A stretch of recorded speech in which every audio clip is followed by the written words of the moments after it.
Alright everyone, and welcome back to another episode of the F123 Driver Career Mode, episode number 2 today for the Saudi Arabian Grand Prix. If you missed the previous episode, the opening race of this career at Bahrain, I recommend you go and check that one out before seeing this one, because spoiler alert, managed to hold off in the end and finish in P8, scoring Haas's first points this season. Kevin sort of struggled and was only P13 in the end. I kind of feel that he could have done a little bit better, although we did have a good starting position due to some inconsistent AI really. Now on the R&D front, we are going to purchase a rear downforce upgrade. On the minor side, we've got those two failed upgrades from the previous one. Those have come in for this race as well, so now we're looking at a weight reduction upgrade as well. Again, because that's going to lock weight redistribution and also tyre wear, which is a bit more crucial this career mode. We're also going to purchase engine power as well, because that's going to be crucial later on in terms of Baku Lake Cup, which is coming up round number 4. We've got a department event. I decided to let the department lead take the role, considering the fact that we're only in our second race in this career mode. So he has the lead on engine to try and produce that. So we've got those confirmation, those two parts are in, and you know it's tight on the R&D front with a pixel separating McLaren from second worst team Alfa Romeo, and just very faintly, I know it's horrible on this thing, you can just about see Alpha Tauri there, which are slightly lagging behind as well. But what happened in practice? This is in practice. Hamilton was reversing at the end of the pit lane and took out the pit lane speed limiter board as well. Don't know why he was doing that. Norris was a little slow getting away there. But that was in practice. We're now going to move into qualifying as well. Jeddah was a good track for me on F122. A lot better than Bahrain. So I'm hoping we can have a good result here. Score some more points. Now I should point out the AI, I'm finding them to be very inconsistent from track to track, which is typical of the F1 game, as it has been in previous times. But I think there's a little bit more inconsistency I'm finding between what we had in F122 and what there is in F123. That's just my what I've just found in these two opening races. That view probably may or may not change as we go through, as we hit the wall there on the outside there. Anyway, P8, so we've gone purple in sector 1 as well. Usually go purple in sector 3 around here, so again, you know, and hit the wall there. This car's a bit understeery, I feel, as well. Setup is crucial, and obviously this is early days of the game. Setups are not there yet, definitely not there as well. So obviously there's a lot of work to be done on the setup side before I get to be very comfortable enough to say whether or not definitely that we can have this as a good track for us or not. But we have green middle sector. We have 2/10 up on our previous best time, but that will put us ahead of Hamilton. And you know, considering the fact we're the last person to cross the line, I actually decided not to complete this lap. I actually let off at the, you know, broke at the towards the line as well, to ensure that we start P8, because the AI are all over the place in terms of inconsistency between track, as I said. So yeah, I'm gonna work, and this was on actually the same AI from the race that we did in Bahrain on 92, so I upped them to 95 with the race, which is probably the highest AI I've raced against in a while. Logan Sargent has a 5-place grid penalty as well, so he'll be starting from 19th instead of 19th. He'll be starting last, so we'll see what we can do from 8th place on the grid. It's time for the race. We're here today on the shores of the Red Sea in the lower Hejaz Mountains to visit one of the newest circuits, the Formula One calendar. Jeddah, home to what we all hope is going to be a thrilling Saudi Arabian Grand Prix. So let's take a look at a topographical map of the Jeddah Street Circuit. As you can see, a number of challenging corners for the drivers to master here. We'll see just how much the teams have benefited from their time spent in practice this weekend. And like many street circuits, this track has the potential to punish drivers that get it wrong. Let's hope we avoid any safety cars today. Off the back of a fantastic qualifying session, it's time to see how our starting grid looks like for today's race. World champion Max Verstappen starts from pole position. Sergio Perez lines up alongside. Looking at the rest of today's grid, we have Leclerc, Sainz, Russell, Hamilton, Fernando Alonso, Phoenix, Ocon, Bottas, Stroll, Norris, Albon, Oscar Piastri, Magnussen, Joe, Gasly, Tsunoda, De Vries and Logan Sargent. And now it's time to head down to the track. And we welcome to the commentary box Anthony Davidson, and great to see you once again. What's caught your eye so far this weekend? Why don't we kick off by discussing Max Verstappen? Well, it was a really impressive lap in qualifying to get pole position, but are they going to be able to hold on to the lead into the first corner with so many quick starters around them? I'm also looking forward to seeing the different strategies in play today. Those who are starting on the red marked soft tyre are going to have a little bit more grip early on, but they have to make it count before that degradation starts to set in. Okay, we've got that relief of having points on the board finally, so let's keep that form up and get another top 10 finish today, please. At least Mark's varied his messages for this year. So now, on the race strategy, I toggled the personalised rejected. It threw up a 2-stop, which is interesting. We're going to do the same 1-stop we did in Bahrain, from hard to medium. I think that's probably might be the best way to go. In a race that possibly has a little bit more tyre wear than in Bahrain potentially. Obviously this track has been reprofiled, so whether or not there's harsher tyre wear or not, we'll have to wait and see. As 5-point lights then for the Saudi Arabian Grand Prix here at Jeddah, and after a little bit of a hold, away we go. It's a good start.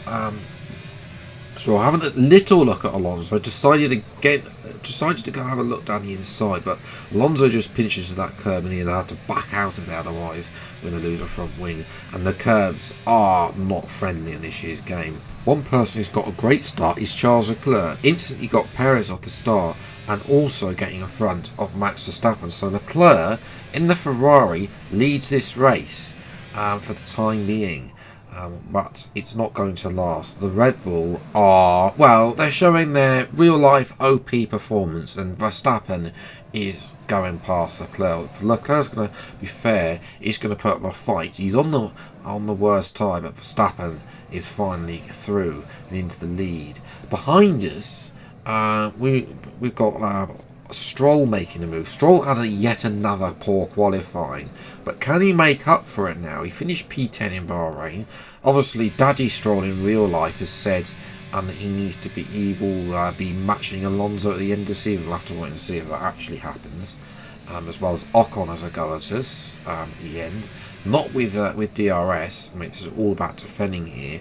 Ocon had a compromised line through that final corner. That allows Stroll to get up the inside. He's up to P9 now. So Stroll in the Aston Martin is rapid on those soft tyres. We are start to struggle a little bit on the hards as well. We're also trying to do what Leclerc and Verstappen did in the 2022 Grand Prix, where they traded DRS. But Stroll actually has the better tyres. He's still there side by side. Aston Martin is actually okay in a straight line, and Stroll gets the better traction out of turn 1, and that is goodbye Stroll. We're still battling Ocon though. Alpine, I think, need a performance improvement compared to what they have in F123 in the game personally. So, but I'm sure that's going to come at some point as Ocon goes on the left. Bottas arrives on the right, as well as we go side by side with Ocon through turn 1. Ocon is there on the left hand side. When you use a bit of DRS, what we've got left of it, and take the outside line, which gives us the inside for the next corner, and we retain P9 for now. But Ocon is going to come, as will Lando Norris as well. Remember from Bahrain, I did say that we wanted to beat. I think McLaren are beatable, especially at tracks that don't suit them. Jeddah, I think, is probably one of them. Fast tracks, you know, where we've got the performance with our aero and engine power. We're able to dive Ocon down the inside, and there's a little bit of contact with Ocon, which, you know, that's him not yielding the position as well, and he's lost out to both Bottas and Norris. Norris has a go at me, but I'm able to keep the position as well. Norris not having the great performance in the corners, and has actually got a bit of front wing damage according to Mark, so he's actually a sitting duck, which allows me a little bit of breathing room temporarily. But the cars behind are all on faster tyres, and they're all going to catch up eventually, as what happens on at lap 9. Bottas is sort of caught up, but interestingly, Sainz has been in the pits and he's doing a 2-stop. I think he's the only one doing a 2-stop in this race. He started in softs, he's moved on to another set of soft tyres, and he will fly away on those softs. Bottas now is having a go at me again with DRS, and that is overpowered. So I tried to come back at him through turn 1, but nothing doing. They just met with a wall of understeer, and they can't continue.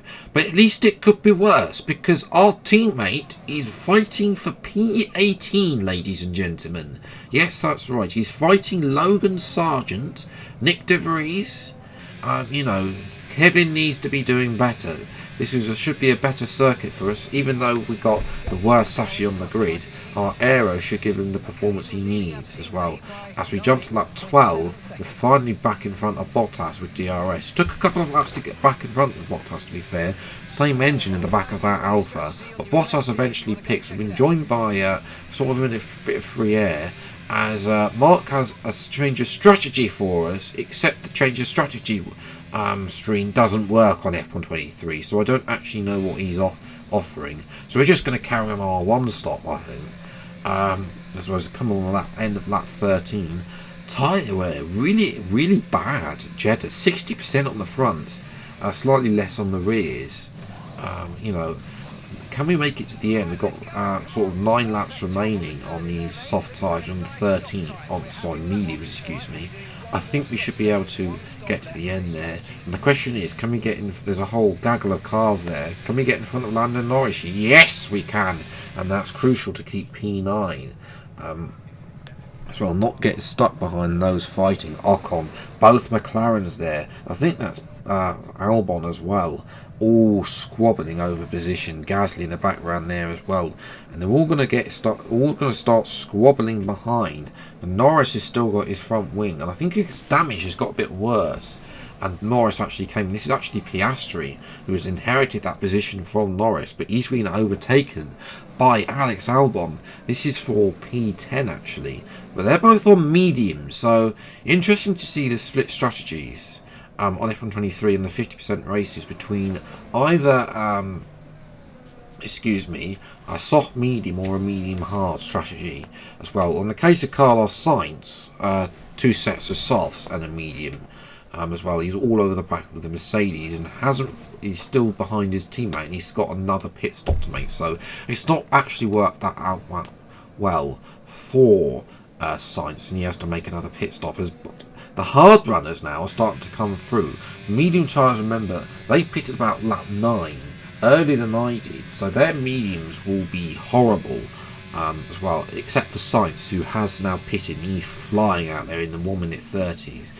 Our tyres are going off, but Mark actually wants to make us another pit stop, but we are not going to. We're going to the end of the Grand Prix on our mediums as well. Meanwhile, at the front, it's actually Sergio Perez who leads this Grand Prix, not Max Verstappen. Verstappen, though, is giving Perez a run for his money with some DRS.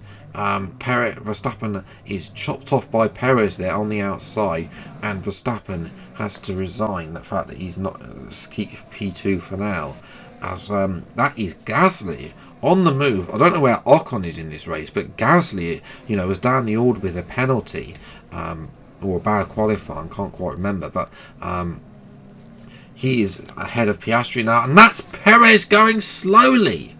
So Perez, who was the man who was going to challenge Max Verstappen, is out of the race with an engine failure. So that's going to promote everyone up to P8. We've been caught by Bottas. Gasly's on the move as well. The hard tyres are working well at the end of the Grand Prix, which is interesting. 58%, the fronts are not that working that well. I kind of get the feeling we need a tyre wear upgrade ASAP, because if we got worse races than Jeddah for tyre wear to come, like Spain and Britain, we need to get a tyre wear upgrade on this car. We are going to hold on just about though for P8 at the end. Bottas, you know, he took 4 seconds out of me in the final 3 laps.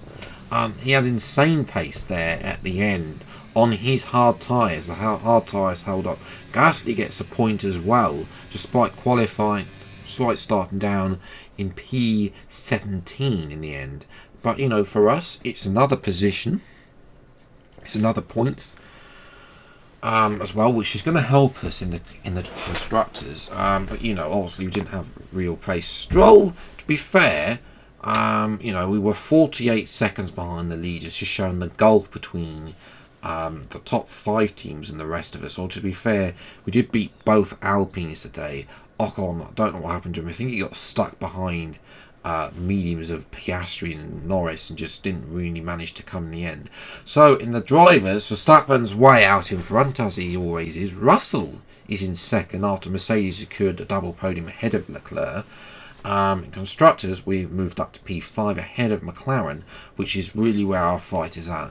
Alpine, I suspect, could be doing well, but we've got another R&D failure, which is not good for us in our battle against both McLaren and obviously the rest of them, like Alfa Romeo scored their first points today as well. They are big challenges as well. Yeah, so that is where I'm going to leave it today's episode. The next race, Australia, that episode will be out on Monday, so we'll have to wait and see how we get on there. With the 4th DRS zone as well, we should be able to, I'm hoping that Kevin, because he finished last today after Sergio Perez's retirement, he had a horrible race in the end. I'm hoping that Magnussen can improve and start scoring some points at Australia, hoping for a double Haas point score. Otherwise, Gunther will not be happy with him as well. So yes, if you have enjoyed this video, leave a like, subscribe if you're new to the channel, see plenty more F123 driver crew mode and other F123 game videos as and when they come out. Until the next video then, I'll see you next time. Take care, enjoy your day, and goodbye.